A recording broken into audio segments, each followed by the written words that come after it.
Have you ever stared at a blank screen, a textbook, or a gym bag, feeling a heavy, invisible wall blocking you from moving?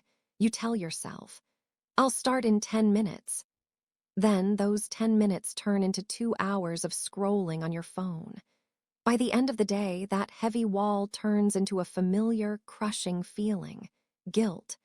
You lay in bed thinking, why am I so lazy? Why can't I just have more discipline like everyone else? We have been conditioned to believe that procrastination is a moral failure. We think it means we are weak, unmotivated, or simply lazy. But today, we are going to reframe this entirely. What if I told you that from a psychological standpoint, laziness doesn't actually exist? What if the reason you can't get things done isn't a lack of willpower, but a glitch in how your brain perceives survival? In this video, we are going to look through a different lens. We will explore the hidden psychology behind why your mind freezes, and I will share a single perspective shift that can unlock your productivity instantly. If you've been fighting your own mind for years, welcome. You are not lazy. You are just human. Let's change the way you see it. To understand this, let's look at a story that might sound incredibly familiar. Meet Sarah. Sarah isn't lazy. In fact, she's highly ambitious. She wants to start a creative side project, learn a new language, and finally organize her finances. Every Sunday night, she feels a burst of inspiration. She writes down a massive, perfect list of goals for the week. She promises herself, this week will be different. But Monday morning arrives. Sarah looks at her list. The first item reads, design the entire website blueprint. Suddenly, a strange feeling washes over her. It's not physical tiredness, it's an intense emotional friction. Her chest feels tight. The task feels like an insurmountable mountain. To escape that uncomfortable feeling, Sarah tells herself she needs a clean workspace first. She cleans her desk. Then she checks her emails. Then she decides to watch just one educational video on YouTube to prepare. By 6 p.m., nothing on the blueprint is done. Sarah feels exhausted, defeated, and deeply ashamed. She feels like a fraud. She looks at others on social media who seem to execute their lives flawlessly and thinks, what is wrong with me? Why am I sabotaging my own dreams? If you have ever been in Sarah's shoes, I want you to take a deep breath. Let go of the guilt right now. Because Sarah didn't avoid the task because she didn't care. She avoided it because she cared too much. Her brain was trying to protect her, but it was using an outdated map. Let's reframe this using neuroscience and psychology. Dr. Timothy Pitchell, a leading psychologist who has studied procrastination for over 2 decades at Carleton University, discovered something revolutionary. Procrastination is not a time management problem. It is an emotion regulation problem. When you look at a massive task, like starting a business, writing an essay, or changing your lifestyle, your brain's emotional center, the amygdala, doesn't see a good goal. It sees a threat. It perceives the threat of failure, the threat of judgment, or the anxiety of not being perfect. Your amygdala triggers a subtle fight or flight response.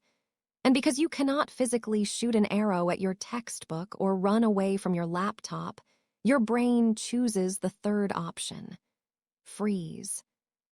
Your brain completely misinterprets your ambitious goal as danger, and it desperately guides you toward a temporary reward, like social media or video games, to flood your system with dopamine and relieve the negative emotion immediately. In fact, studies show that chronic procrastinators have higher levels of stress and weaker immune systems, not because they work less, but because of the immense psychological toll of constant self-blame. So what is the perspective shift we need?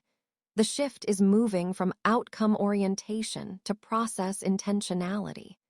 When you tell your brain, I need to write this entire 10-page report today, Your mind freezes because the outcome feels too large to control. The mind hates ambiguity and it hates overwhelming stakes. You aren't resisting the work. You are resisting the negative emotion attached to the size of the work. So how do we fix this instantly? We change the lens. We apply what we call the micro-step rule. From this moment on, you are no longer allowed to assign yourself big, vague outcomes. Instead, you are going to lower the bar so low, make the steps so ridiculously small, that your amygdala cannot possibly perceive it as a threat. If you need to write an essay, your task is not to write the essay. Your task is to open a Google Doc and type one sentence. That's it.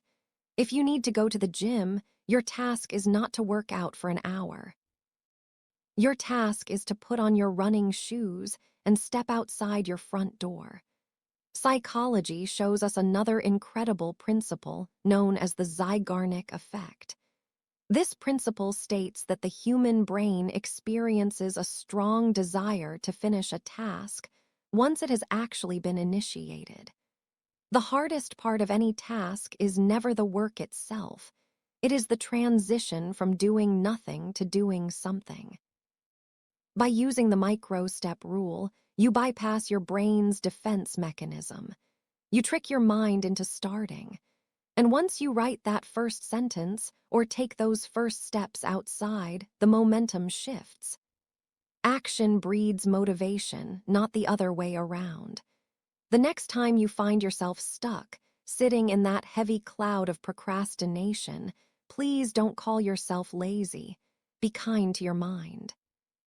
Recognize that your brain is just trying to protect you from discomfort and gently reframe the situation. Ask yourself, what is the absolute smallest micro step I can take right now? You don't need to see the whole staircase. You just need to see the next step. Because sometimes, changing your entire life doesn't require a massive explosion of willpower. It simply starts by changing the lens through which you see this exact moment. If this perspective shift resonated with you, and you want to continue discovering new ways to reframe your thoughts, your work, and your life, make sure to hit the subscribe button and join our journey here at Reframed Perspective. Thank you for watching. Remember to see things differently, and I will see you in the next video.